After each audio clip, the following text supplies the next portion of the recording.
Sel-sel tersebut tidak mengetahui bahwa sang embrio akan harus berjalan di dunia luar. Tapi mereka tetap saja membuat kaki dan telapaknya untuk sang embrio.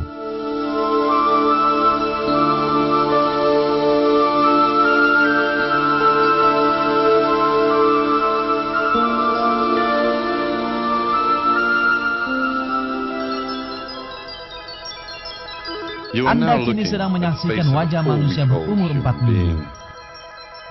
Pada tahap ini, 2 lubang terbentuk. Masing-masing terletak pada tiap sisi kepala embrio. Sulit untuk dipercaya, tapi mata akan terbentuk di kedua lubang ini. Mata mulai terbentuk pada minggu ke-6.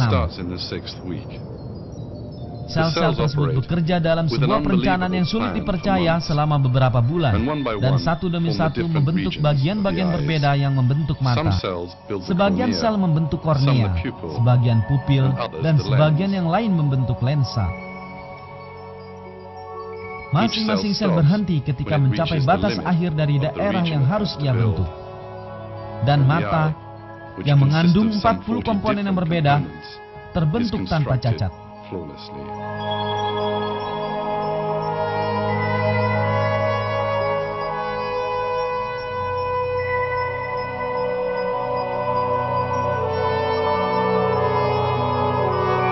Dengan cara demikian, mata yang diakui sebagai kamera paling sempurna di dunia ini muncul menjadi ada dari sebuah ketiadaan di dalam perut sang ibu. Perlu dipahami bahwa manusia yang bakal lahir ini akan membuka matanya ke dunia yang berwarna-warni. Dan mata yang sesuai untuk tugas ini telah dibuat.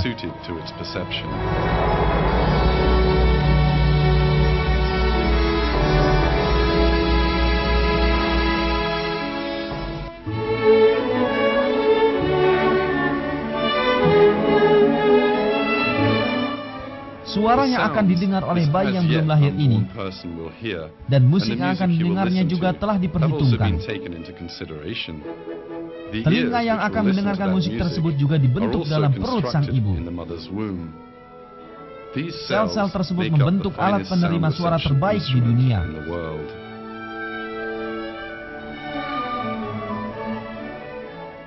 Semua pemandangan ini mengingatkan kita sekali lagi bahwa penglihatan dan pendengaran adalah berkah besar yang Allah berikan kepada kita. Allah menerangkan hal ini dalam Al-Quran sebagaimana berikut. Dan Allah mengeluarkan kamu dari perut ibumu dalam keadaan tidak mengetahui sesuatu pun. Dan Dia memberi kamu pendengaran, penglihatan dan hati agar kamu bersyukur.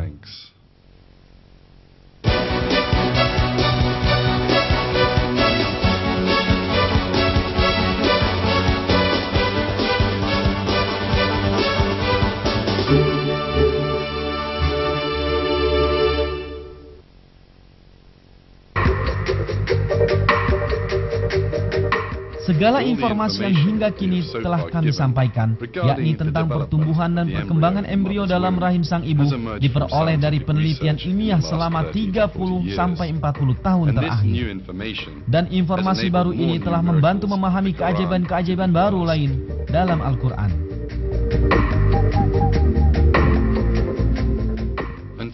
Hingga baru-baru ini, terdapat keyakinan bahwa kerangka terbentuk pada saat yang bersamaan dengan otot.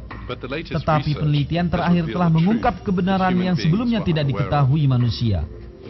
Jaringan tulang pertama tumbuh dan terbentuk dalam embrio, dan kemudian jaringan otot terbentuk menyelubungi tulang-tulang ini.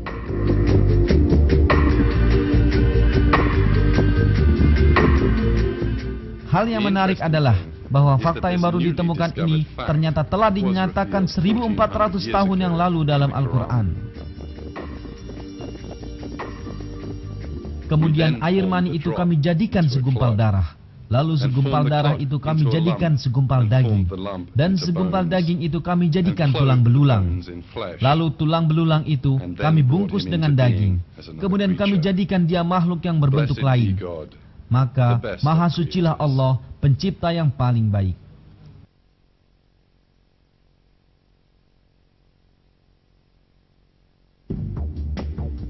Selain itu, penelitian ilmiah tentang kelahiran telah menunjukkan bahwa bayi mengalami 3 tahapan dalam rahim sang ibu.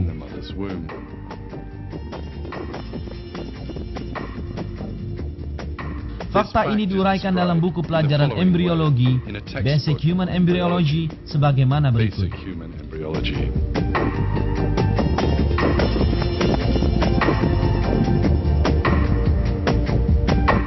Kehidupan dalam rahim terbentuk melalui 3 fase. Pre-embryonik, 2-5 minggu pertama. Embryonik, hingga akhir minggu ke-8. Dan janin, dari minggu ke-8 hingga masa kelahiran. Informasi yang kita ketahui menggunakan teknologi masa kini ini, yang merupakan hasil penelitian panjang bertahun-tahun, ternyata telah disebutkan dalam Al-Quran 1400 tahun yang lalu. 3 fase dalam rahim sang ibu ini diterangkan dalam Al-Quran sebagaimana berikut. Dia menjadikan kamu dalam perut ibumu kejadian demi kejadian dalam 3 kegelapan. Yang berbuat demikian itu adalah Allah, Allah Tuhan kamu, Tuhan yang mempunyai kerajaan. Tidak ada Tuhan melainkan Dia. Maka bagaimana kamu dapat dipalingkan?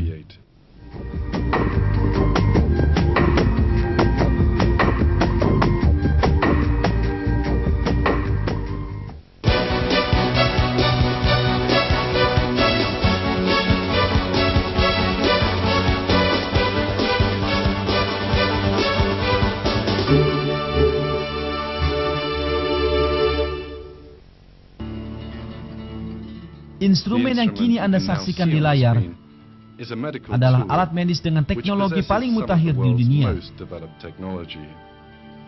Ini adalah sistem penyangga kehidupan.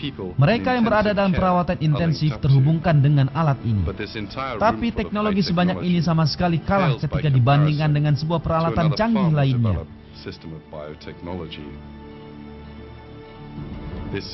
Peralatan canggih ini adalah plasenta yang mengelilingi embrio dalam rahim ibu dan mencukupi segala keperluannya. Plasenta berfungsi sebagai mesin dialisis ginjal, mesin jantung paru-paru, dan liver buatan. Ia melakukan semua fungsi ini pada saat yang bersamaan. Ia adalah desain ajaib yang memungkinkan ibu dan bayi tetap hidup. Sel-sel pembentuk plasenta ini mengenali molekul-molekul makanan di antara ribuan molekul yang ada dalam darah sang ibu dan memudahkan molekul-molekul tersebut untuk mencapai sang bayi. Tugas lain dari plasenta adalah melindungi embrio. Sel-sel pertahanan dalam tubuh sang ibu bergerak menuju rahim dan menyerang embrio yang sedang tumbuh. Tapi sel-sel pada lapisan paling luar plasenta membentuk semacam saringan yang terletak antara pembuluh darah ibu dan embrio. Saringan ini meloloskan molekul-molekul makanan dan menahan sel-sel imunitas.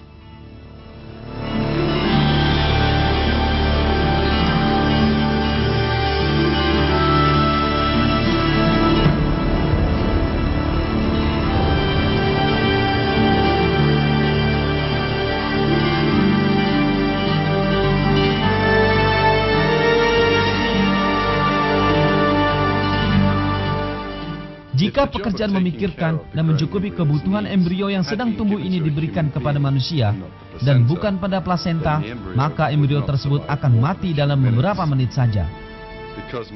Sebab tidak ada satupun teknologi manusia yang mampu menghitung kebutuhan yang senantiasa berubah ini dan mencukupinya. Satu-satunya mesin yang dapat mengerjakan fungsi ini adalah plasenta. Tali ini memungkinkan terjadinya hubungan antara bayi dan tubuh ibunya.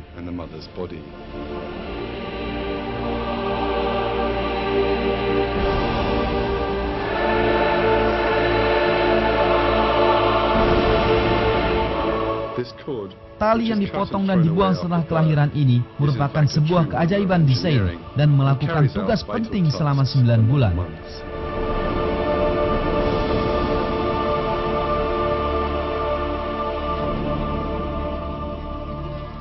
Dalam tali ini terdapat 1 pembuluh darah vena dan 2 pembuluh darah arteri.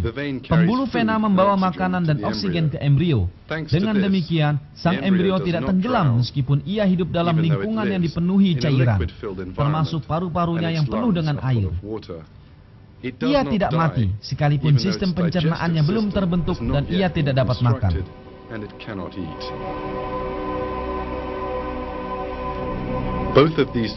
Dua kebutuhan dasar ini disediakan bagi embrio melalui perutnya. Pembuluh arteri mengeluarkan karbon dioksida dan sisa-sisa sampah makanan dari tubuh sang bayi. Sang ibu dan embrio yang sedang tumbuh dalam perutnya tersebut, keduanya sama-sama tidak menyadari adanya sebuah sistem ini.